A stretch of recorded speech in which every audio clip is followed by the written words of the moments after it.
In the heart of rural southwestern Missouri, in the rolling wooded expanse of McDonald County, lies a seemingly ordinary stone house tucked away from the highway, surrounded by overgrowth and old timber. It was the kind of house where everyone knew everyone, where deals were done on dirt roads and secrets could hide easily behind a screen door and a window. And on one cold November night in 1992, that house became the scene of a tragedy that would ripple through that community for decades. Sheena Eastburn was a teenager in McDonald County who by many accounts grew up under modest circumstances. In contrast, Tim Eastburn, no known relation beyond the surname, was a young adult in his early 20s.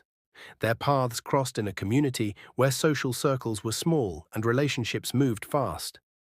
On November 15, 1990, they were married, she just 15, he about 20. A marriage at 15 suggested the kinds of choices made in small towns with limited opportunities. Perhaps love, perhaps escape, perhaps both. But as marriage settled in, teenage realities pressed hard. Sheena was still a girl, and Tim was already an adult navigating work, identity, and freedom. Their marriage lasted until September 17, 1992, just under 2 years. Within that time span, the partnership gave way to the strains of youth, adulthood, changing expectations. The divorce didn't sever all ties, though. Reports suggest Sheena and Tim kept a relationship of a kind, sometimes emotional, sometimes practical, sometimes confused, even after the legal tie was broken. November in McDonald County can be unforgiving. The wind off the timberland carries a chill by night. On one of those nights in 1992, November 19th, according to appellate records, Tim was home in the old stone house.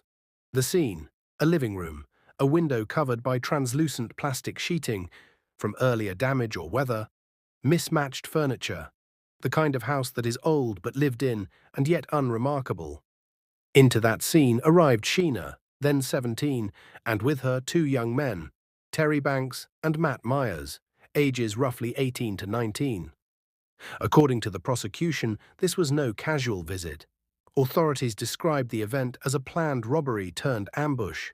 One of the rifle rounds entered through the window, the glass shattered, a bullet pierced the wall, and Tim collapsed where he stood. Details from the court record placed the gunshot wound through the window. The state argued that Sheena had helped facilitate the plan, that she lured Tim into a vulnerable position, knowing what was about to happen. The co-defendant's statement supported this. Sheena's version differed. She claimed the intention was robbery, money or drugs, not murder. She claimed she went inside, a separate shot rang out, and she tried to help Tim after he was hit. She said jealousy played a role.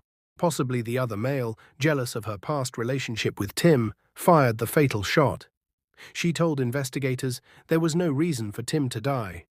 The truth of what happened, who pulled the trigger, who planned what was in Sheena's mind, remains contested. What is clear? Tim lost his life that night, age 22, and Sheena's life changed forever. Sheena was tried as an adult despite being 17 at the time of the crime. The jury found her guilty of first-degree murder under Missouri Revised Statutes, Section 565.020, 1992. At sentencing, her only possible punishment was death or life without parole. The state did not seek death. The jury returned the maximum alternative: life imprisonment with no possibility of parole. The judgment adopted that sentence. In later interviews, Sheena said she didn't fully grasp that life without parole meant literally no chance for release. She thought maybe someday she'd get out, but the law left no door. In the years afterward, Sheena pursued post-conviction relief. Her arguments included ineffective assistance of counsel and the like. Importantly, as decades passed, national jurisprudence shifted.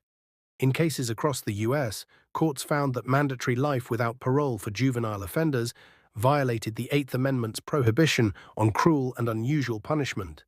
Sheena's attorneys argued that her case should be reviewed under those new standards. However, on June 25, 2013, the Missouri Supreme Court affirmed her conviction and denied her motion to vacate or modify the sentence. In doing so, the court held that her motion, filed as a motion to reopen her post-conviction case, did not comply with procedural rules and that she was not abandoned by prior counsel. Thus, while legal change offered hope for many, in her case the door remained closed. Behind bars, Sheena's story didn't stop. She earned her GED and possibly more education, became a certified aerobics instructor, trained rescue dogs, taught victim impact classes, and worked on rehabilitative programs. These efforts were noted by prison staff as representing transformation and responsibility. Her mother, meanwhile, kept a guest bedroom ready at home, painted pale yellow in hope, with crafts her daughter had made over the years pinned on the wall. But for Tim's family, especially his brothers who continued operating the feed mill where he once worked, the loss remained irreparable. "He's in the ground," one said. "She should stay locked up the same way." Their pain was visible, their anger enduring. This case belongs to a category of stories that provoke deep discomfort. Tried as an adult, a life lost, a sentence meant to last forever, and a nation gradually reconsidering how it treats young offenders. For Sheena, the question is, can we demand total punishment regardless of youth? Or should we account for the fact that she was 17, that her life changed behind bars, that remorse and rehabilitation are measurable? For Tim's family and community, is any sentence enough? Can what's taken ever be restored? And for us, how do we balance justice for the victim with redemption for the perpetrator? How much weight do we give age, maturity, transformation, or do we draw a hard line at the moment of crime? If this story got you saying, "Get the F out of here," hit that subscribe button for more.